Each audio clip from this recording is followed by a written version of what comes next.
이제는 전직 대통령이라는 말도 아깝습니다. 속옷만 입고 바닥에 드러누웠다는 윤석열. 이런 사람에게 특혜까지 단순히 자극적인 헤드라인이 아닙니다.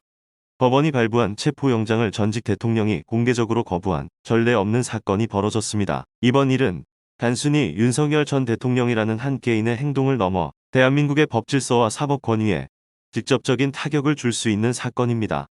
그리고 이런 상황이 반복된다면 피해자는 결국 우리 모든 시민이 될 수 있습니다. 여러분, 만약 권력자가 법의 집행을 이렇게까지 거부해도 아무 일 없이 넘어간다면 그 다음은 누구일까요? 우리가 살펴봐야 할 점은 윤석열만이 이런 특혜를 받는 게 아니라는 겁니다. 지금까지 구치소를 거쳐간 수많은 사람들을 보면 성범죄자든 경제사범이든 심지어 전직 대통령들도 모두 법의 심판을 피하지 않았습니다. 전두환, 노태우도 구속됐고 이명박, 박근혜도 법정에 섰습니다. 그런데 유독 윤석열만 이런 식으로 버티고 있다는 것이죠. 법은 힘이 있는 사람에겐 약하고 힘이 없는 사람에겐 강해진다는 불신이 사회에 퍼진다면 결국 법은 더 이상 우리를 지켜주는 울타리가 되지 못합니다. 법 앞에 평등이라는 헌법적 가치가 종이 위의 문장으로만 남을 수도 있습니다. 사실 우리 모두 비슷한 답답함을 느끼고 있을 겁니다.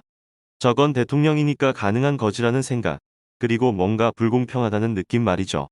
이번 사건을 그냥 정치 뉴스로만 소비하면 머지않아 우리 사회의 기본 질서가 흔들릴 수 있습니다.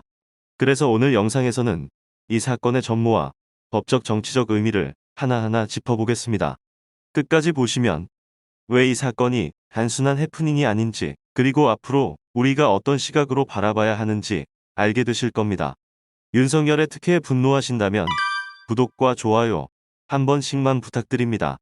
먼저 이 황당한 상황이 어떻게 벌어졌는지 간단히 정리해 보겠습니다. 올해 8월 1일과 7일 두 차례에 걸쳐 특검팀이 서울구치소에서 윤석열 전 대통령 체포영장을 집행하려 했습니다. 그런데 두 번 모두 같은 일이 일어났죠. 윤 전 대통령이 속옷 차림으로 바닥에 드러누워 체포를 거부한 겁니다. 특검팀은 물리력 사용도 고지했지만 결국 전직 대통령이라는 상징성 때문에 강제 집행을 포기할 수밖에 없었습니다. 그런데 정작 구치소에 들어간 후에는 어떨까요? 논란의 시작은 충격적인 사실 하나가 공개되면서부터였습니다. 윤석열 전 대통령이 서울구치소에 머문 52일간 무려 348명의 인원을 만나 총 395시간 18분이라는 경이적인 접견 시간을 기록했다는 사실입니다. 단순 계산으로도 하루 평균 7시간 30분 이상을 접견에 사용한 셈입니다. 일반 수용자들은 상상조차 하기 힘든 이 기록은 황제 접견이라는 비판을 받기에 충분했습니다. 제 생각에는 이건 단순히 접견 시간의 문제가 아닙니다. 이건 대한민국의 사법 시스템이 권력자 앞에서 얼마나 무력해질 수 있는지를 보여주는 전형적인 사례라고 생각합니다. 일반 국민들은 구치소에서 가족 면회 한 번 받기도 어려운데 윤석열은 마치 자신만의 사무실을 운영하듯 했거든요. 더 충격적인 건 접견 장소였습니다. 에어컨이 빵빵 터지는 공무상 접견실, 검사나 수사관 등 공무원들이 구치소를 방문해 조사할 때 이용하는 굉장히 쾌적하고 넓은 접견실을 거의 혼자서 자기 사무실, 휴게실처럼 사용했습니다. 낮에는 거의 접견실에서 머물고 밤에만 구치소로 잠자러 가는 마치 호텔 드나들듯 하는 행태를 보인 겁니다. 일반 재소자들은 좁은 접견실에서 제한된 시간 동안 가족을 만나는 것도 어려운 상황에서 이런 특혜는 황제 접견이라는 비판을 피할 수 없었습니다. 이로 인해 법무부는 8월 14일 서울구치소장을 전격 교체하는 인사까지 단행했습니다. 이번 사건은 헌정사상 초유의 상황입니다. 윤 전 대통령은 이미 2025년 1월 19일 법원으로부터 구속영장이 발부돼 대한민국 최초의 구속 전직 대통령이 됐습니다. 그 이후 추가로 발부된 체포영장까지 이렇게 거부한 사례는 과거에 없었습니다. 법치주의의 핵심은 법 앞에 평등입니다. 전직 대통령이라도 법원의 명령을 따라야 하고 법 집행기관은 이를 집행할 의무가 있습니다. 하지만 이번 사건은 그 원칙이 현실에서 얼마나 쉽게 무너질 수 있는지를 보여줬습니다.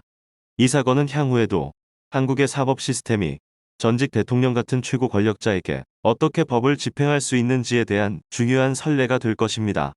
만약 이번 일을 그냥 넘어간다면 이후 비슷한 상황에서 법 집행기관은 더욱 주저하게 될 가능성이 높습니다. 반대로 법에 따라 끝까지 절차를 진행한다면 권력자도 법의 예외가 아니라는 강력한 메시지를 남길 수 있습니다.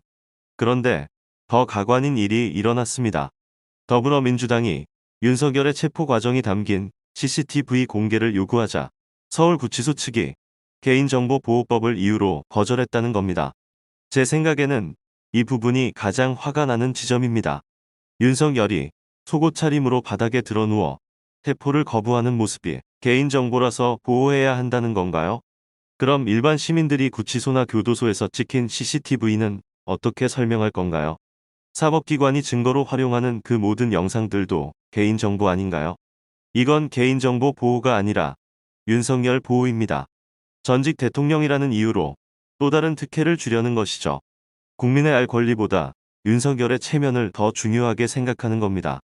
이런 식으로 계속 특혜를 준다면 결국 권력자는 어떤 잘못을 해도 법의 심판을 받지 않는다는 선례를 남기는 거나 다름없습니다.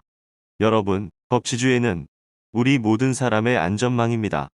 그 안전망이 권력자 앞에서 무너진다면 다음은 우리 차례일 수 있습니다. 이 사건이 어떻게 마무리될지 끝까지 지켜보고 기록해야 합니다. 여러분의 목소리를 댓글로 남겨주세요. 구독과 좋아요로 분노한 민심을 정치노트에 모아주십시오. 확인을 했고요. 특별히 건강상이나 뭐 이런 문제는 없고. 윤석열 전 대통령이 수감된 서울구치소를 찾았던 민주당 3대 특검 종합대응특별위원회는 윤 전 대통령이 각종 특혜를 받고 있다고 지적했습니다. 접견실에 와서 거의 하루 종일 지내는 게 아닌가, 에어컨이 이제 빵빵 떨어지는 그런 현장이 있는 게 아닌가, 이런 이제 생각이 들 정도였고요. 전현희 의원은 일반 재소자들과 접견 장소가 다르다고 꼬집었습니다. 굉장히 쾌적하고 넓은 그 수사관이나 검사가 구치소를 방문해서 접견을 하는 그런 장소가 따로 있습니다. 텅 비어있는 넓은 공간에 거의 혼자서 자신의 사무실인 양 사용을 하는 이런 특혜를 구치소에서 제공을 하고 있는 걸 확인했습니다. 접견 시간 또한 이례적이라고 지적했습니다. 변호인 접견 시간이 통상에 9시에서부터 일과 시간이 6시까지가 마감인데 그 일과 시간을 경과에서도 심지어 9시 반까지 접견을 한 그런 이제 기록들도 있고요. 주말에는 접견이 금지가 됩니다. 근데 심지어 주말에도 접견을 한 그런 기록이 있고. 앞서 윤 전 대통령이 특검의 체포영장 집행을 거부했을 때도 구치소 측이 특혜를 준 거라고 주장했습니다. 수위를 벗고 소급만 입원체에 저항을 했다고 했잖아요. 징벌위원회를 소집을 해가지고 징벌 조치를 할 수 있는데 그런 규칙을 어긴 거에 대해서 아무런 조치를 하지 않고 있고, 여러 가지 측면에서 구치소에서 이 내란 수괴 혐의자인 이 중대 범죄자에 대해서 특별한 이런 대우를 하고 있는 게 아닌가. 그러면서 서울구치소장에 대한 의혹을 제기했습니다. 수원구치소에서 서울구치소로 이제 이동하는 이런 이제 일종의 영전이죠. 인사권자가 어떻게 보면 이제 윤석열 대통령 시절에 일어난 일이죠. 그런 부분에 있어서 좀 사실상 그런 자신을 승진 영전을 시킨 그런 거에 대한 보다 이런 게 아닌가.